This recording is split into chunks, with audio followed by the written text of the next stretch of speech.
Oi, gente, bom dia, tudo bem?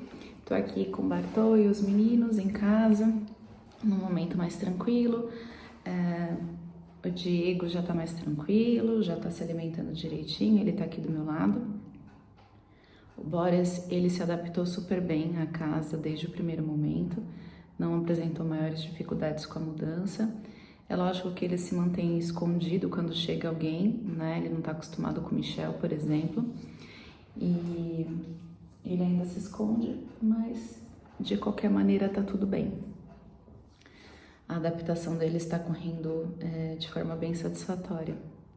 Eu tô aproveitando aqui a claridade, eu tô aproveitando a tranquilidade, né, dessa semana. Hoje é um dia mais tranquilo para mim, só preciso ir no mercado comprar coisas, aproveitar que eu tô com o cabelo e com a unha feita, que também tava complicada a situação aqui, fui no cabeleireiro ontem. Achei lindo meu cabelo, saí de lá com a cara da Gisele Bündchen. Mentira, a cara não, só o cabelo. E para gravar esse videozinho para vocês. Me pediram para contar sobre o processo de mudança dos bichos para cá, né, dos 3. Como foi que eu fiz? Tem gente querendo fazer esse processo com seus animais de estimação e eu acho isso muito legal. E eu recebi muito apoio aqui, né, de algumas amigas seguidoras que ficaram felizes de eu não ter abandonado e deixado os meus bichinhos para trás, e eu jamais faria isso porque eles são da minha família, né, são como filhos para mim, eu amo demais os 3. E, enfim, é um processo caro, não é tão simples assim, é um processo que dura 6 meses. Eu fiz com uma empresa especializada em transporte de animais aéreo. O nome da empresa é Pet Friendly Turismo. E antes de fechar com eles, eu pesquisei outras 5 empresas e essa foi a que melhor me atendia no sentido custo-benefício. Então, acabei fechando com eles. O valor não é baixo. Eu já tinha uma etapa pronta, porque eu já tinha pesquisado muito. No Facebook tem um grupo, né, de brasileiros em Portugal e de pessoas que fazem o transporte de animais por conta própria. E aí vão dando dicas e orientações sobre como fazer o processo individualmente. E é muito trabalhoso, e como eu já estava aqui em Portugal, eu achei que não valia a pena tentar fazer por conta, porque eu não estaria junto para acompanhar e eu daria muito trabalho para os meus pais. Então, a opção de contratar uma empresa foi exatamente para garantir que tudo daria certo, né?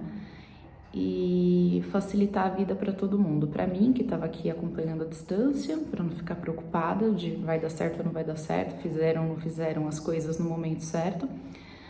Os meus pais, que além de cuidar dos meus animais enquanto eu já estava aqui, também teriam que ir em todos os agendamentos, né, todas as etapas do processo, que são muitas,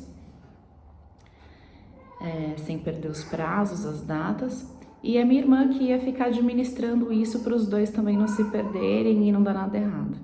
Então, a empresa ela foi a melhor opção nesse sentido.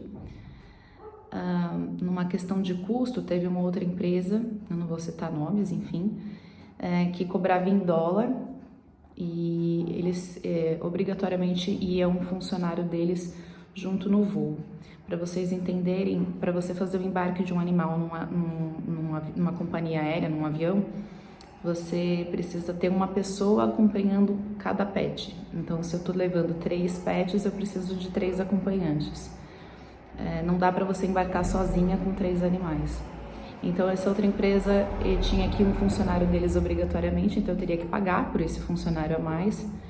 E entre pagar para um funcionário e pagar para um familiar meu que pudesse trazer meu animal aqui e aproveitar para conhecer a Europa, eu preferia pagar para uma pessoa da minha família.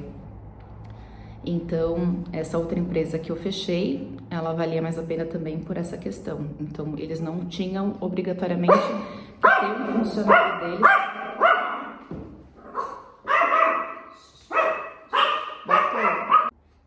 Então, eles não tinham que ter obrigatoriamente um funcionário deles acompanhando no voo. E isso, para mim, foi positivo. Então, optei por virem meus pais e a minha irmã a princípio. Meu pai não quis vir, de imediato. Eu não sei exatamente quais foram as questões dele, mas ele não quis vir de imediato. Então eu acabei convidando uma amiga, muito amiga minha mesmo, como uma irmã, para mim, a Camila. E aí vieram então a minha irmã, minha mãe e a Camila, cada uma com um pet. Eu tive que pagar as passagens aéreas. Eu queria um voo direto, porque seria menos sofrido para os meninos, um voo direto Brasil-Portugal, e para elas também, porque teriam que carregar as malas, as caixas de transporte, enfim, mala de mão, né? E as caixas de transporte pelo aeroporto para ficar fazendo conexão de um voo para o outro. Então eu não queria conexão, eu queria voo direto. E voo noturno, porque seria mais tranquilo para os meninos, eles poderiam descansar durante a noite, né? Durante o dia a gente cansa eles, brinca, faz tudo o que tem que fazer, e depois o embarque à noite para eles irem dormindo a maior parte do voo e não sofrer tanto com esse processo do voo, que é tão diferente para eles, não estão habituados. Então essas foram as escolhas que eu fiz: pagar uma empresa, colocar os meus familiares, pessoas conhecidas, para vir até Portugal e conhecer a Europa, aproveitar uns dias. Elas passaram 10 dias aqui, e um voo noturno, tá? Então eu fechei pela TAP, que é uma companhia aqui de Portugal. Eles fazem, acho que voo noturno e direto 3 vezes na semana, se eu não me engano, de terça, quinta e sábado tem voo direto pela TAP, de Guarulhos até Porto, que é onde eu moro atualmente. E, enfim, foram essas as minhas principais escolhas.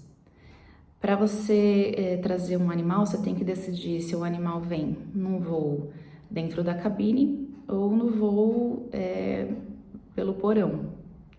Eu não queria que os meus animais viessem no porão, então eu paguei cabine para todos eles e controlei o peso deles. Para um animal de estimação viajar dentro da cabine sem ser um animal de acompanhamento emocional, né, que tem os animais de companhia emocional, que não é o caso dos meus, eles têm uma pesagem, enfim, não pode ultrapassar, entre o peso do animal e a caixa de transporte não pode ultrapassar 8 quilos. Então tudo isso você tem que pesquisar muito bem, se informar, entrar em contato com a companhia aérea, entender quais são as regras, as exigências deles. A questão da caixa de transporte, cada companhia aérea tem uma regra, tem um tamanho de caixa de transporte diferente. Então a caixa da Gol, por exemplo, não serve para TAP, né? As caixas têm medidas diferentes. Mas a caixa, ela obrigatoriamente tem que caber embaixo do assento do avião. E geralmente o assento do avião tem a mesma medida em todos os aviões. Eu acho, né? Imagino eu. Então a caixa, ela precisa caber naquele espaço e precisa ter um espaço suficiente para o animal dar uma volta dentro da caixa, dar uma volta em si mesmo dentro da caixa. Isso é uma regra da companhia aérea, para ele ter o mínimo de conforto possível. Os meus animais são grandes, né? O Bartô é pequenininho, mas o Diego e o Boris são enormes, e essa era uma preocupação. E aí naquele grupo que eu falei do Facebook, em que as pessoas faziam um processo, né, por conta própria, uma das participantes do grupo falou sobre uma caixa de transporte que ela comprou, se eu não me engano, no Mercado Livre, não me lembro ao certo, e mostrou a imagem da caixa, que ela tinha feito o processo com aquela caixa de transporte e que tinha dado certo. E aí eu falei, bom, vou comprar essa caixa de transporte para eles. Então eu comprei 3 caixas de transporte, um para cada um, dentro das medidas que já tinha sido utilizado por alguém e aprovado. Então a pessoa não teve problema com caixa de transporte. Então foi menos um problema. Os meus animais, a primeira etapa do processo para a União Europeia, lembrando que dependendo de onde você vai, para que país você vai, o processo ele muda, cada país tem regras específicas. Mas para a União Europeia, os animais precisam ter um microchip. Os meus 3 animais já tinham microchip. O Diego e o Boris eu coloquei depois, o Bartô já veio microchipado desde que eu comprei. O Diego e o Boris foram adotados da rua, né? E foi principalmente por conta do Boris que eu acabei colocando o microchip, porque o Boris me dava muito trabalho no começo. Foi muito difícil a adaptação dele em casa.